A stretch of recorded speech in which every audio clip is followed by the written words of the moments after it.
तर scalar quantity मध्ये काय असतं मॅग्निट्यूड. काय असतं मॅग्निट्यूड. स्केलर क्वांटिटीचा काय असतं बेटा मॅग्निट्यूड. स्केलरचा एक शब्द लक्षात ठेवा होता, असं पण डिफरन्स लक्षात राहील मॅग्निट्यूड. आणि वेक्टरला काय असतं मॅग्निट्यूड आणि सोबत काय असतं डायरेक्शन. तर ओम आपण जर इथं बघितलं स्पीड आणि त्याला सोबतला बघितलं काय सोबतला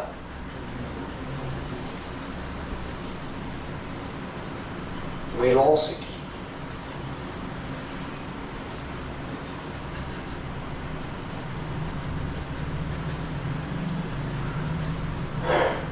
तर स्पीड काय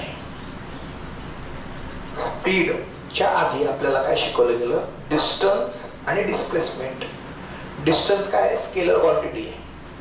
डिस्टन्स म्हणजे कुठेतरी फिरून आलो आपण बाईकवर जे मोजतो ना ते स्पीड असतं. तर स्पीडची डेफिनेशन काय ना it's ratio of distance to the time. आणि वेलॉसिटी काय इट्स रेशो ऑफ डिस्टन्सच्या जागेवर काय येतंय displacement to the time. Speed काय आहे ratio of distance to the time. Velocity काय आहे displacement to the time.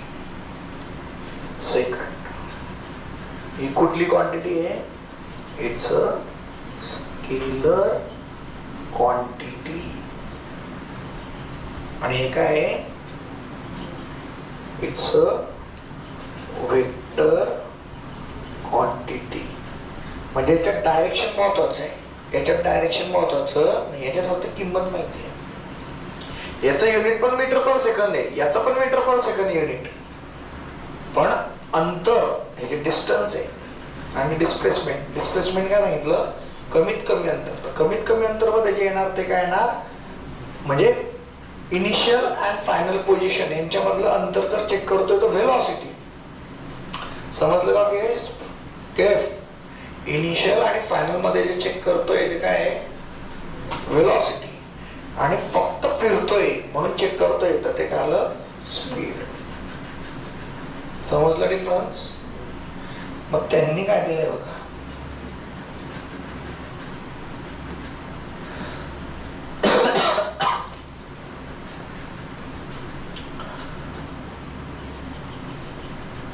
What are the vectors and scalars. Vector काय सांगितलं तुम्हाला वेक्टर मध्ये येणार तुमचं वेट. वेक्टर मध्ये काय येणार तुमचं वेलॉसिटी. आणि स्केलर्स मध्ये काय येणार वेटच्या सोबत काय येणार मास. आणि वेलॉसिटीच्या जागेवर काय येणार speed. Okay what are vectors actually ती डेफिनेशन आहे. डेफिनेशन काय आहे having magnitude and direction. Scalar काय आहे हॅव्हिंग ओनली मॅग्निट्यूड. आणि क्वांटिटीज ह्या लिहून दिला वेट आणि वेलॉसिटीज आणि मास अँड स्पीड. मग क्वांटिटीज मग काय आलं बघा डिस्टन्स आणि स्पीड. डिस्टन्स कुठे येणार तर डिस्टन्स येईल तुमचं स्केलरला.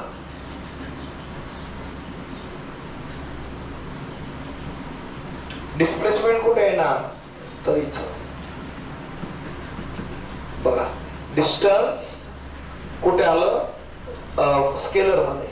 स्पीड कुठे येणार स्केलर मध्ये. वेलॉसिटी कुठे येणार वेक्टरला.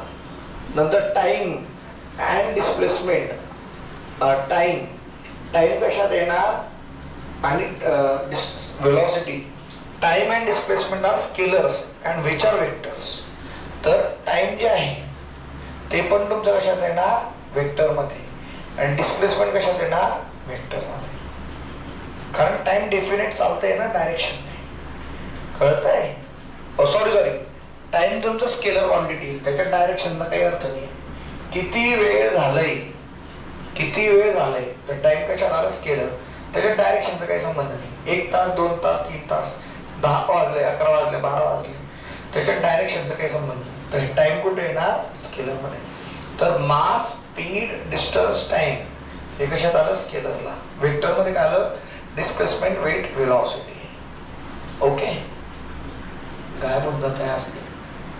तर स्पीडची डेफिनेशन काय आहे टोटल डिस्टन्स काय distance travelled by the object to the time required किती वेळ लागलाय.